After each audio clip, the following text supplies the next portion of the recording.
Hey, good morning, everyone. My name is Bryce McLaren. I'm from Buru Energy, and today I'm going to be talking about the psychosocial hazard review process we've gone through recently and how we integrated that into our petroleum safety case. We're a relatively small company, so we try and do things, I guess, in a simple but effective way. And I think the process I'll go through today will show that. This is also the first time we've looked at psychosocial hazards kind of holistically. We'd obviously look at fatigue and some of those more traditional psychosocial hazards as part of our general health and safety risk assessments. But like I said, this is the first time we've looked at them holistically. So hopefully it's a good case study for other companies to see how you can kind of start out in this space, and also for companies similar to ours. We got a lot out of the Human Factors Forum last time, so hoping this contributes and others can get something out of it too. So I'll give you a quick introduction of Buru and our operations to provide some context to the process we've gone through, but also the type of risks we have. I'll then take you through the psychosocial hazards review and then how we integrated that into the safety case. Lastly, I'll finish with a bit of a look forward, what we think the next steps are for Buru in this space. So, an introduction to Buru. Like I said, we're a relatively small company. We've got about 30 staff. We've got a headquarters in Perth and a regional office up in Broome, and that's where the majority of our operations are, up in the Kimberley and the Canning Basin. So we've got our key assets, which are the Ngani production facility and our recent Raphael gas discovery. From time to time, we also do a fair bit of exploration across those permits, so seismic surveys and drilling. Ngani is the safety case that we're going to be talking about today specifically. It's a relatively simple facility operated by about 10 personnel, about an hour and a half's drive out of Broome. And personnel drive in, drive out, noting that we've recently suspended production, so it's now in care and maintenance, but obviously we're looking at things in the context of production.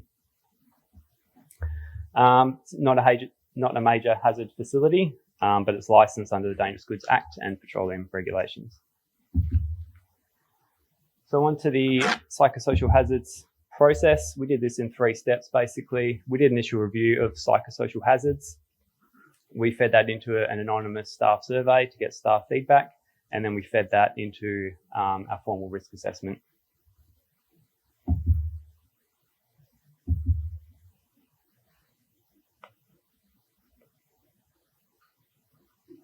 So the review was basically done to look at all the potential types of psychosocial hazards we might have, and then summarize them into 5 key groups.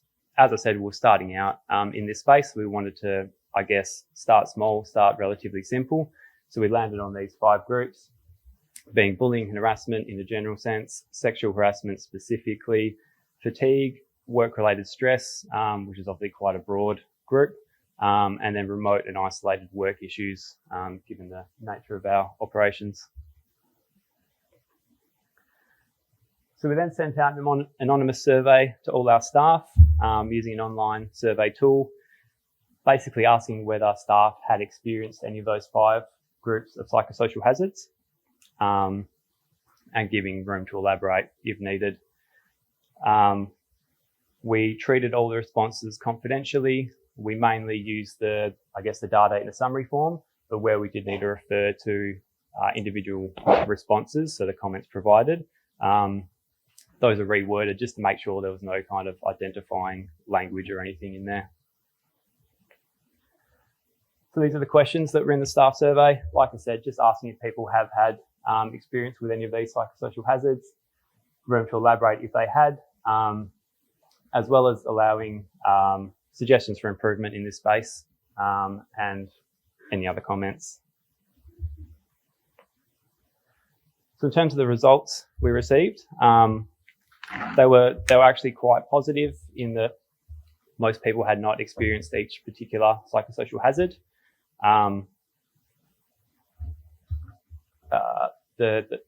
the hazards that had the most, the highest yes results were for fatigue and work-related stress.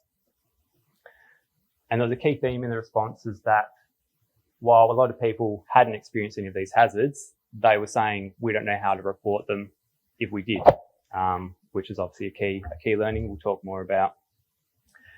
We also received lots of useful suggestions about how to manage and how to balance out these kind of hazards, from social events to reporting arrangements to flexible working.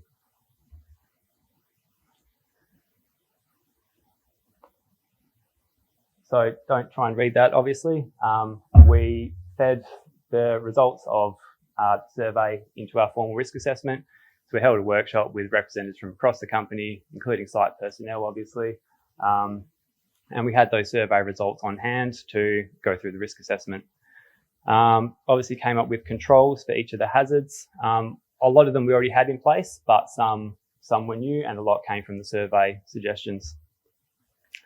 Where we were creating new controls, we took actions, we put them in the action tracker to make sure they went through to completion. So just a few example controls for each of the hazards up on the screen. What we found was, like I said before, we were already managing those traditional risks like fatigue quite well.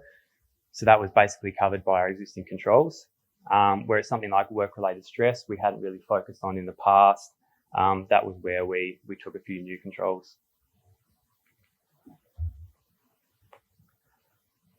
So that's the psychosocial review process we went through. And now I'll talk about how we integrated that into our safety case. So the safety case we're talking about is the Ungani Oil Production Facility safety case. It's approved by DEMERS under the petroleum regulations. And for those that aren't aware, safety cases focus on major accident events, which are risks with the potential for multiple fatalities.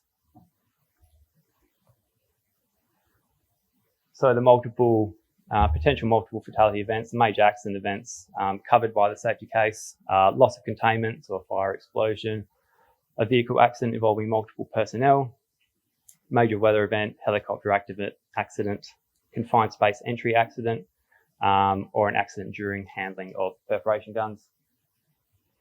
That's not a routine activity, but is something that's required from time to time, so it needs to be covered. So for each major accident event, we have a bow tie which outlines our controls. Again, just in case anyone's not familiar with bow ties, you basically have your risk event in the middle, your controls on the left, your preventative controls to stop the event occurring, controls on the right to minimise the consequence of the event if it does occur. The software we use also highlights which controls are deemed safety critical, so they're in the pink kind of colour. So what we did to integrate psychosocial hazards is we basically went through each major accident event and we looked at where there was potential for psychosocial hazards to result in or contribute to a major accident event. Where there was potential for this, we included our psychosocial risk register as a control in our bow tie. So we're referencing back to the controls in that register. And this was primarily around where there was a potential for operator error or for fatigue to cause the major accident event.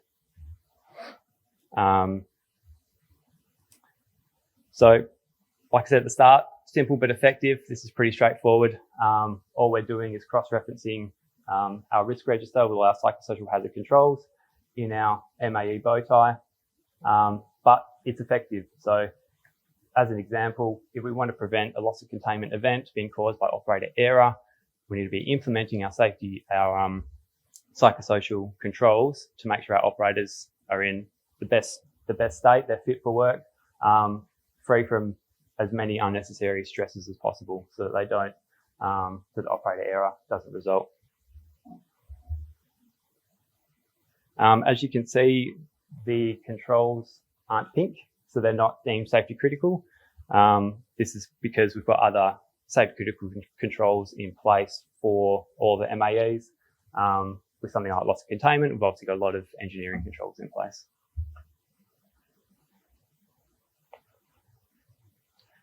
Now I'll just go on to implementation. So like I said, a lot of these controls are already in place, but we took some new controls, put them in the action tracker to make sure they were implemented. And then we had ongoing reviews to basically track compliance with our new register. In terms of some of the key controls, like I mentioned before, there was a lack of understanding in the company about how to report issues like these. So an action we came up with was this poster on the right, which basically outlines the process for reporting any issues like these you have. It points to our whistleblower policy, which also contains a process for remaining anonymous if a person wishes. We also use it as an opportunity to remind personnel of our code of conduct, so how to act, as well as encouraging people to speak up if they do have any issues. This was circulated to all of our staff, displayed at our operational sites, and included in our inductions. Another key control, which is quite an obvious one, is our internet system at Ungani. Wasn't great, and we were able to significantly improve that with some new technology. That gave the people on site obviously a lot better connectivity with their families and whatnot while they're on shift, while they're at site. So there was a big improvement there. I'll now look at the next steps for Buru in this space. So obviously we're going to keep going forward with this process. We recently repeated the staff survey and we got a few additional actions out of that. Because the document reference remains the same, we've still got that link to our MAE bow ties. We don't have to go back and revise our bow ties every time we're revising the risk register. We're planning on repeating the survey early next year before we head into a busy dry season to see where we're at before getting too busy. And one of the other things that came out of the process was basically continued reinforcement from management to check on their staff and also to encourage people to speak up if they do have any issues. That's kind of an ongoing thing. In terms of the future surveys, we had a suggestion from the recent survey that we probably could drill into things a little bit more. So like I said at the start, we came with the 5 groups, which are quite high level, particularly the work stressor group. We could definitely drill down into that one a bit more. So future surveys, we're going to expand the questions and see if we can break out that one a bit more and get a bit more granularity. We do have a few other safety cases for care and maintenance activities at Buru, so we need to go through the same process for those, go through each MAE and integrate our psychosocial hazards work.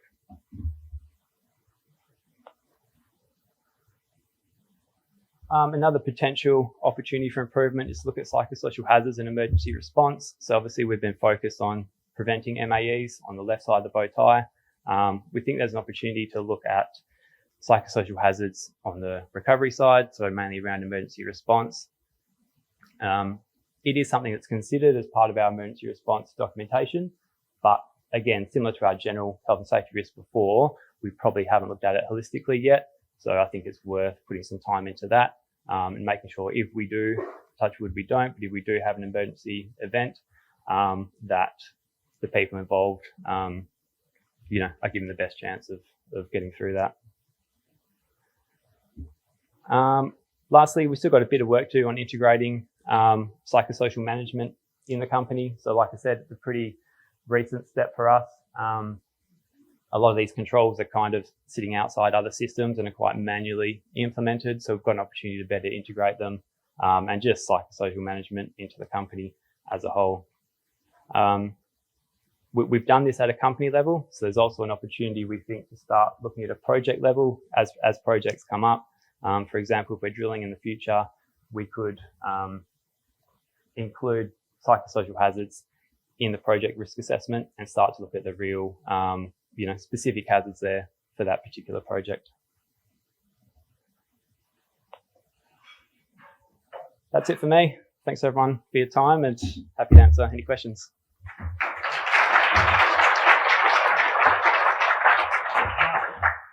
Thank you very much for that, Bryce. Yes, we do have a question. There you go. Can you please speak briefly to examples of your fitness for duty controls? Yeah, so that's pretty broad, and I won't be able to rattle them all off the top of my head, but mainly around drugs and alcohol, pre-employment medicals and ongoing health monitoring, and obviously fatigue management, so shift lengths, that kind of stuff. Yep. And a second question, did you review the incident reporting system after you identified workers weren't using it? That's a good question.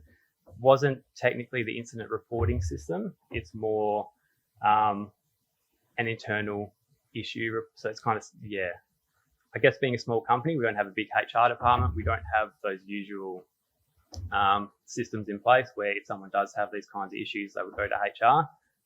We don't have that currently. It's all in that whistleblower policy.